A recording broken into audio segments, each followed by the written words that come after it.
Governor Ron DeSantis is returning nearly $900 million in federal funds to Uncle Sam. That move coming after he met with Elon Musk and his DOGE team on Friday. DeSantis saying, quote, "For years, Florida has been trying to return federal funds to the federal government due to the ideological strings attached by the Biden administration, but they couldn't even figure out how to accept it back." Cash continues to flow back into the federal government, which could pave way for DOGE dividend checks. Millions across the nation have been disqualified from possibly getting the expected $5,000 refund checks. And a former Trump lawyer calls for the impeachment of the federal judge who tried to bring back gang members into the country. Guys, I've got all of that and a lot of other crucial updates for you guys today. So starting with how Florida under Ron DeSantis is paving the way for other states, especially when it comes to becoming efficient with how taxpayer money is being used. Politics aside, the federal government has given a state nearly $1 billion. They saved the money and they want to give it back, and the government has no way of bringing it back. Is that not the most wild thing you've ever heard? That there is no system, no pathway to return the money? No, we don't want your money. Right. You keep it, Ron DeSantis. But seriously, these were federal funds, and it was $878,112,000 to be exact, because we care 112. Because you know numbers and math. And what's amazing about this to me is that Florida is able to be efficient, right? Everybody flocked there during COVID. There's no state income tax. People want to live there because it's a better lifestyle. And he's able to sit down and sort of doge within his own state and find ways to save money, to say, we're going to give this money back to the federal government. And he just had one conversation with Elon Musk. That's all that it took to say, okay, we'll take that money back. We'll take it back gladly. And you know that it's going back to the federal government and it's not going to be wasted again because there are, procedures in place to not do that. And what I love about this is red states, I think this is going to be a trend and you're going to see them do it. Blue states are mad about DOGE in general, and they don't want to see it in the federal government, let alone at the state level. But there are ways. Look, the state budget is like your household budget. At a certain point, you can say, this isn't working, we're wasting, we got to tighten up the belt, and we've got to find ways to save. Why can't we do that for the American taxpayers? Governor Ron DeSantis doubled down and said that other states should follow Florida in supporting DOGE's efforts. And while they're returning almost $1 billion back, Ron DeSantis and his team, they're still working to identify other unused or maybe even surplus federal funds that the state has received. Now, we're going to have to wait and see as to which states actually abide by this mentality, but it's probably a safe bet that many blue states won't cooperate and willingly give federal funds back to the government.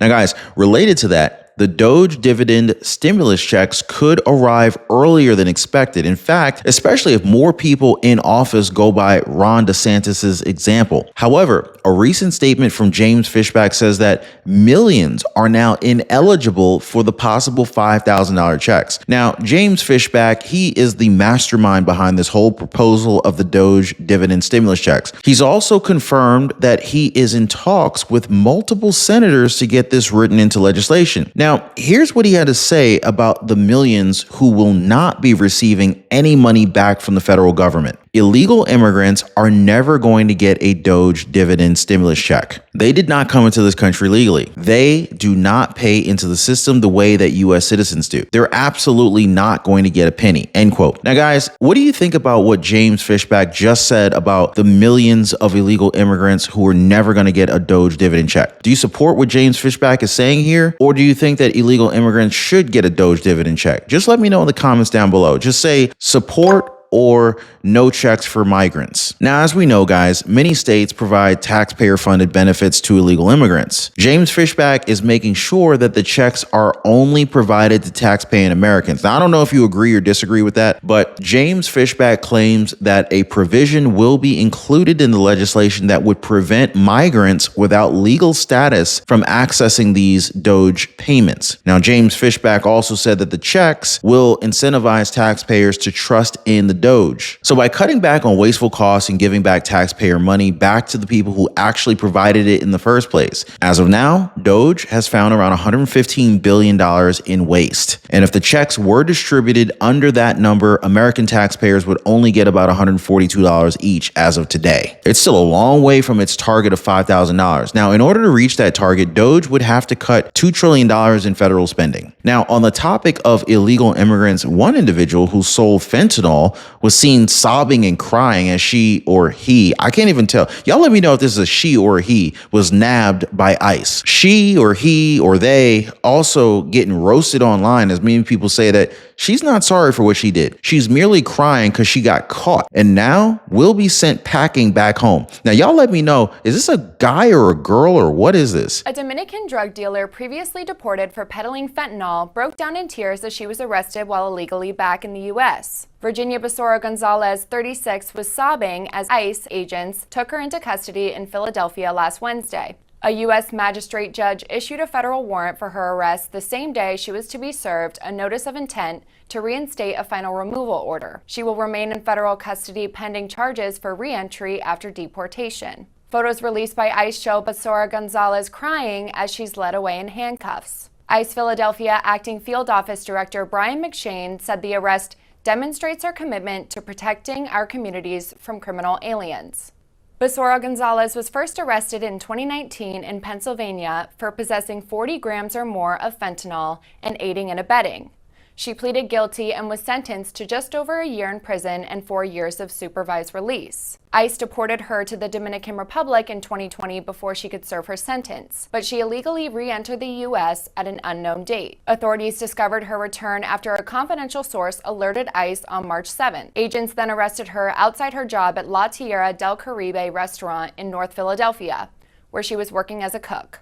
Her court-appointed attorney argued she was not a flight risk, but the government pushed for pre-trial detention, citing her prior conviction. Now she's also making news for her appearance with others heckling her online. There are those who say that she's got a Peter Griffin bill going on. And I got to clarify that these are not my words, guys. Now, there's others who claim that she was only able to re-enter the United States because the border was wide open. Oh, man, the internet was not kind to that person. And that she isn't a flight risk since she's definitely not going to be running anywhere. Oh, my God. But again, guys, those are not my words. Although there are those who were serious about their anger, especially since fentanyl has killed many Americans. For 2023 alone, more than 100,000 people lost their lives to overdose. More than 70% of them attributed to drugs like fentanyl. Hey, by the way, guys, if you're one of the real ones who really enjoy what we do here on the channel, you've got to check out the Inner Circle. This is where our true supporters get exclusive access to content that I just can't share here, completely commercial free. It's also the best way to keep this channel going strong. So if you want to be a part of something special, join us over there.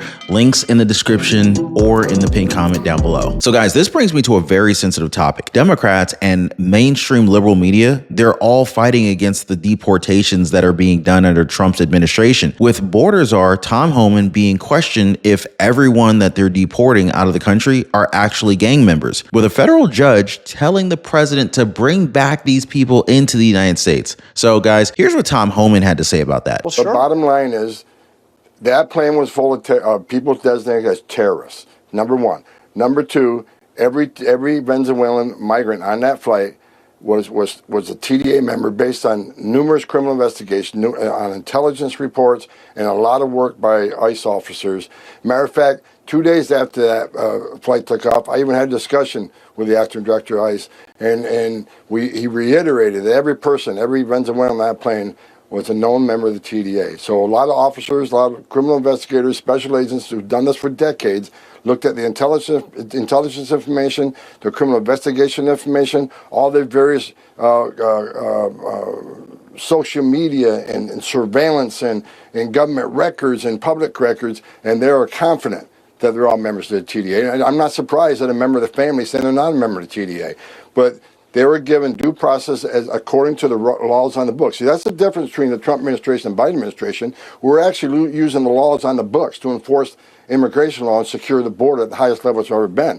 Now, what's concerning here is that these judges seem to be concerned about the well-being of criminal gang members, putting their safety over that of U.S. citizens. Because it's not rocket science to think that Americans will again be put in danger if we release known gang members back out onto the streets. And Mike Davis had a clear message for Judge James Boasberg. So here's Mike Davis talking about it on Benny Johnson's podcast. This is unacceptable. And this is why the Article 3 project not only is calling for Boasberg's impeachment and removal from office. Right now, it's on our website to light up both of your senators in your rep in the House of Representatives. I am also working with Senate leadership staff to draft legislation to bring dramatic, much-needed reforms to our federal judiciary, including the D.C. District Court. If they have all this time to persecute Americans for 4 years for January 6th, all those people are pardoned now. It sounds like they're pretty bored, and they're bored enough where they think they can moonlight as the commander-in-chief and order the president to return planes. And so it sounds like we need to start making dramatic changes to the D.C. District Court because they're bored and they're dangerous. A deputy White House chief of staff agreed with the idea, saying that President Trump is right to call for the impeachment of federal judges, especially those who are obviously activist partisan judges. Do any of you guys think that the judge who ordered criminals to come back into the United States should be through some of these? He's got this podcast, and the concept was he wanted to talk to the other side, right? He was going to go into the lion's den. And remember back in the day when he did that debate with DeSantis, right? This is consistent. Yeah. So his first time, though, he goes out and he backs away from some unpopular progressive policies, even ones that he's championed. So let's talk about the word Latinx. Just 2 weeks ago, here's what he said about it. By the way, not one person ever in my office has ever used the word Latinx. So can we finally put that to bed? Yeah, we agree? but where did that even No go? more Latinx, like, everybody. Well, I just didn't even know where it came from. I'm like, what are people talking about? But there was a person who used Latinx. It was actually a really important person. It was him. Right? Yeah, that's right. And look, these aren't minor shifts. These are progressive issues that Gavin Newsom used to champion until fairly recently. And now he's not just walking away from them. He's sort of acting like they were never legitimate with that clip talking about Latinx in the first place. But let's take Latinx. We did find somebody who used it repeatedly in his office. Let's take a listen to this.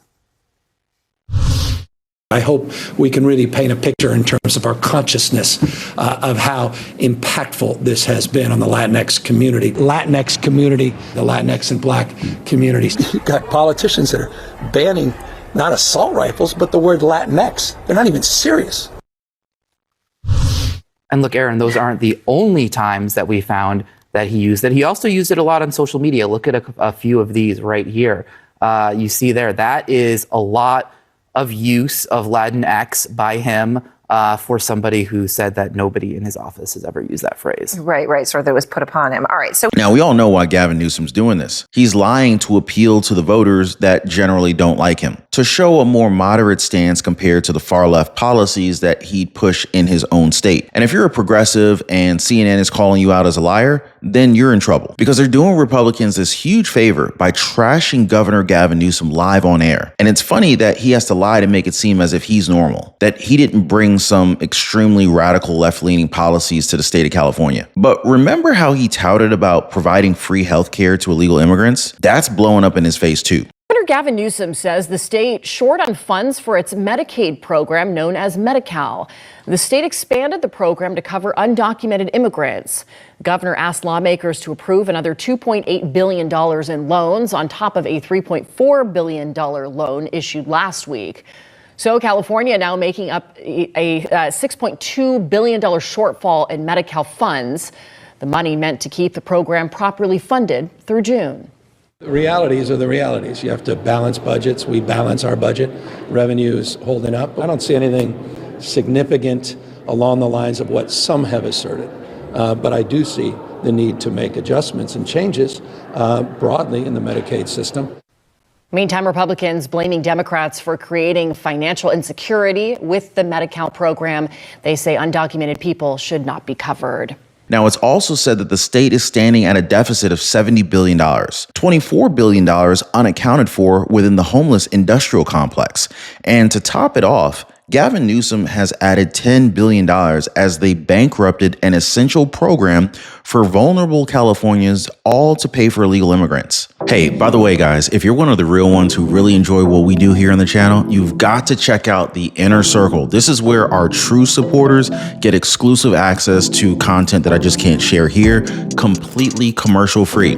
It's also the best way to keep this channel going strong. So if you want to be a part of something special, join us over there. Links in the the description or in the pinned comment down below. There's also the California bill AB 86 that will provide taxpayer-funded college loans only to illegal immigrants. California was set to be a progressive paradise, but it's clear that they can't maintain all of the spending without asking for more money. And it's one of the reasons why President Trump is in the White House right now. A majority of Americans are tired of taxpayer money benefiting everybody else but us. And so this is why a lot of people support mass deportation. It's a bitter truth that CNN was forced to admit on air. 63%, according to the latest Fox News poll, say that they favor deporting those immigrants. So that's a pretty high number. Can you square that with what we just heard from Priscilla's reporting?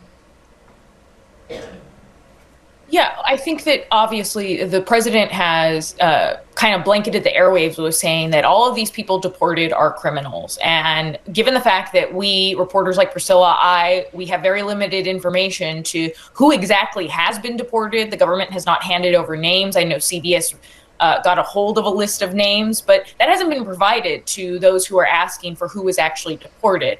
And there is a difference between someone who came into the country illegally versus someone who overstayed their visa. That's not a crime, versus someone who has no criminal record, no criminal history. And based on my reporting, based on clearly Priscilla's reporting, there are some Venezuelan nationals whose family members, whose lawyers say that they were deported who have no criminal record, who have no criminal history, that they legally applied for asylum or were trying to gain status, where some of them were in the middle of proceedings, and then they were deported. And I think federal judges are helping to create this shift. Now, I'm sure you guys remember the judge that wanted Trende Aragua gang members to be flown back into the United States for criminals to be returned because they want due process. Kayleigh McEnany, she made a great point when she talked about it on Fox News. Watch. Every time this judge issues an order, I bet there's a political wing of the Republican Party that says, great, you just forced Democrats to take the side of Trende Aragua gang members. And they look at the polls, and NBC, 55% approve of what Trump's doing on immigration. Now, imagine if the NBC pollsters had said, how many of you support turning around planes midair full of gang members who have potentially murdered, kidnapped, etc.? I guarantee you that number would be 99%. It's consistently Trump's highest ranking issue is immigration. So they celebrate this when it happens. Not a single American's like the judge at 5:22 p.m. said, take a break. At 5:45, the flight took off, and at 6, he resumed the hearing. No one does that except the political class. This is a win for Republicans. The judge should just keep at it, because every time you issue orders like this, you are just putting a tailwind behind the Republican Party. It's going to be a long 4 years for the Democratic Party if all they can do is disagree with everything that President Trump says, especially on issues that has strong support from the American people. They're really showing their true colors. They're almost like burying themselves in advance of the 2028 presidential election. Now, speaking of strong support, we're hearing some good news when it comes to stimulus checks. Now, I covered this in a recent live stream that I urge you guys to check out. As always, appreciate y'all being here. Thank you so much for hitting the like button and subscribing. We'll see you next time.